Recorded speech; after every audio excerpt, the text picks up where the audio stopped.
मर गए हम, लुट गए मालिक तेरे संसार में, मर गए हम। तो साहब जब वो होता क्या है कि जब शूरपणख हुआ के नाक कान लक्ष्मण ने काट दिए, तो वह भयंकर विलाप करते हुए रावण के पास पहुंची। उसने यह तो बताया कि राम लक्ष्मण ने उसका अपमान किया, उसके यहाँ तक कि उसके अंग भंग मतलब उसको क्षत विक्षत कर दिया, नाक कान काट दिए, लेकिन अपनी गलती नहीं बताई है। उसी तरह मोदी जी का भी उल्टा, जहाँ देश को जब ये सब मालूम हो गया कि चंदे का धंधा मोदी जी ने इस तरह से किया है कि दाऊद को भी फिरौती वसूलने का जो रिकॉर्ड था उसको भी तोड़ दिया गया है।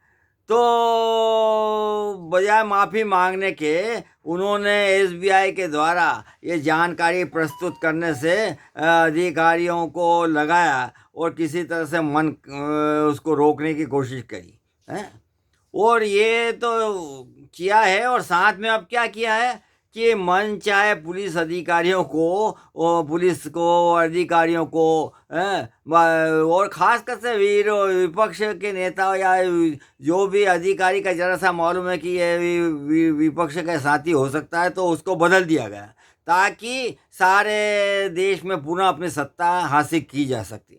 और मोदी जी का तो लगता है अब ये सत्ता जाने का जो झटका है वो लगता है मोदी जी को अभी से लगने लगा। क्यों कि जब मोदी राहुल जी ने एक जनरल बात कही कि मोदी जी को तो ऐसा लगता है कि कोई अदृश्य शक्ति चलाए। अदृश्य मतलब अडानी अंबानी और ये तमाम जो भी हैं आरएसएस, तो ये मतलब उसके कारण ये संचालित, सब जानते हैं इसको अच्छी तरह से।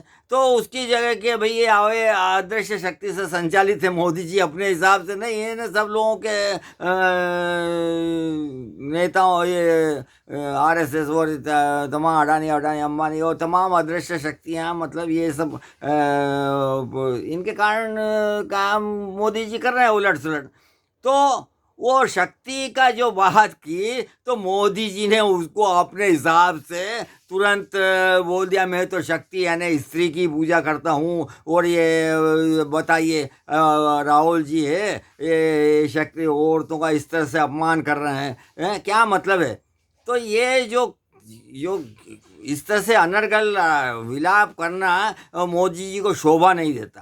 कारण अभी तो देश जो चाहता था कि मोदी जी की से उनको ये अपेक्षा थी कि जैसे किसानों की हड़ताल 1 साल तक चली थी और उसके बाद मोदी जी ने बोला था कि हमसे भूल हो गई, हमें माफ़ कीजिए, और हड़ताल तोड़वाने की कोशिश कर दी। उसी तरह से मोदी जी को कहना चाहिए था कि ये जो है हमने तो भ्रष्टाचार के खिलाफ मुहिम चलाकर काला पैसा बांटने का और ये सब वो आपको लाने का काला पैसा बल्कि विदेश से ला के आपको बांटने का वादा किया था, उसके खिलाफ ये भ्रष्टाचार जो हमसे हो गया है, तो उसके लिए मैं माफ़ी मांगता हूँ और अब वादा करता हूँ कि अब ना खाऊंगा ना खाने दूंगा। और ये जो भी अब हमारे पास है, जो भी हमने वसूला है सब चंदा लोगों से, वो सब जनता को वापस बांटता हूँ और खातों में डायरेक्ट पहुँचाता हूँ। और अब ये सड़क पर का प्रचार ही बंद करवाता हूँ और केवल हर पार्टी वालों को 15-15 मिनट सरकारी टीवी पर प्रचार करने की अनुमति, और कोई भी सड़क पर प्रचार नहीं करेगा और न शराब न पैसा कोई बांटेगा। और जो यदि बांटता हुआ मालूम पड़ेगा तो उसका तो चुनाव रद्द होगा, बल्कि उसकी पार्टी समस्त पार्टी के चुनाव में भाग लेने के ऊपर पाबंदी लगा दी जाती।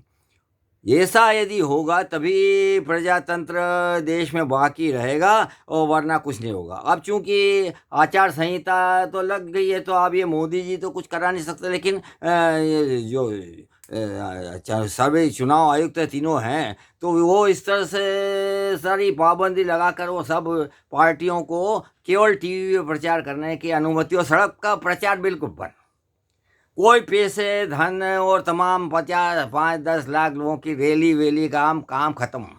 ये जब तक और सब केवल टीवी पर अपनी अपनी बात रखेंगे, और ये जब तक नहीं होगा, जब तक कुछ नहीं।